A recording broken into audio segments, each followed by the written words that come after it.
Chers téléspectateurs de Jama TV, bonsoir et bienvenue dans notre émission Ɓeydodiral Guinée. Haray hande kadi Allah lanɗo newnani en tumbodirgo ka émission men ɗo yo plateau Jama TV. Haray min weltanike mo kala ka woni men e darde. Donc haray hande komin mari komin holla on ɗo ko actualité de la semaine on.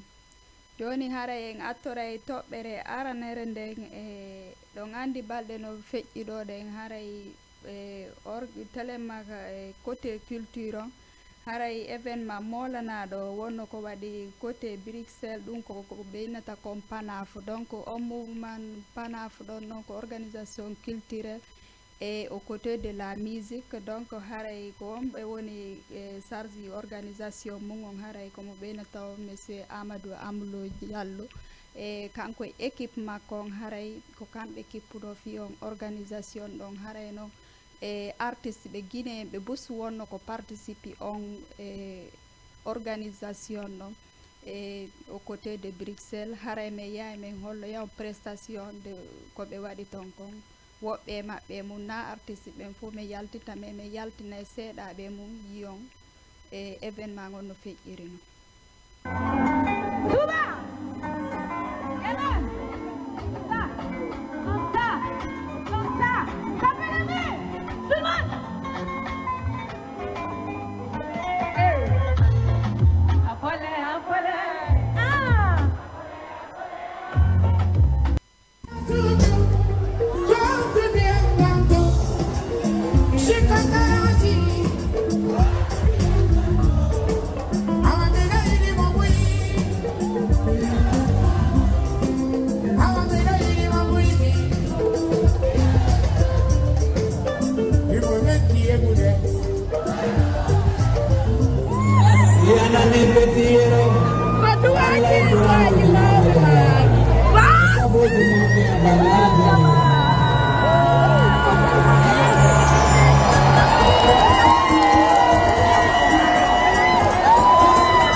Haray en artira e Guinée ka meɗen kadi donc haray toujours e nder semaine on kadi haray premier ministre on kañum e quelques membres de son gouvernement haray ɓe hewtiro no sigiri fi waɗugol campagne de vaccination. Ɓe iwri toon kadi ɓe artiri mamu haray fi inauguration d'une unité d'assemblage du tout premier ordinateur portable mode in Guinea. Donc ɗum ɗon kadi haray on programme ɗon ko wonɗo en faveur de l'éducation on par ce que haray kaka institut supérieur de la technologie de mamum haray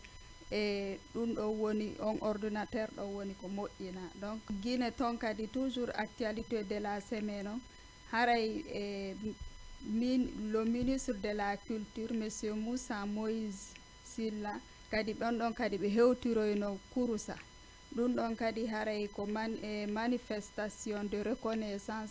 et en faveur du président de la transition monsieur Mamadi Doumbouya wonno ko waɗi ton haray kamɓe kadi ɓe hewtiroyno ton kanko e membre de gouvernement ɓe goo kañumma e représentant ɓe localité Téléma Kouroussa ton e kanka yimɓe wonɓe ka localité ji to ɗin ɓe buy maɓɓe ɓe notino e nden mojobere wande telen ton. Donc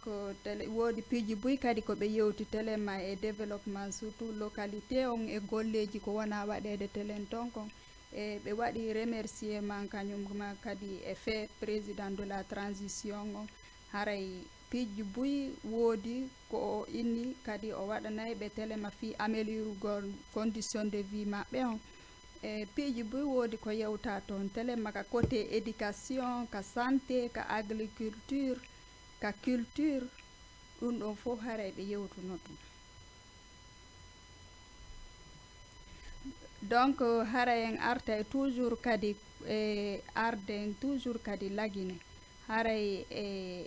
hande ka fewliɗo ɗen téléma au côté de Kindia ɗum kadi haray premier ministre on kañumma e quelques membres du gouvernement ɓe wanno séminaire toon ɓe waɗi ko innete ko retrait gouvernemental.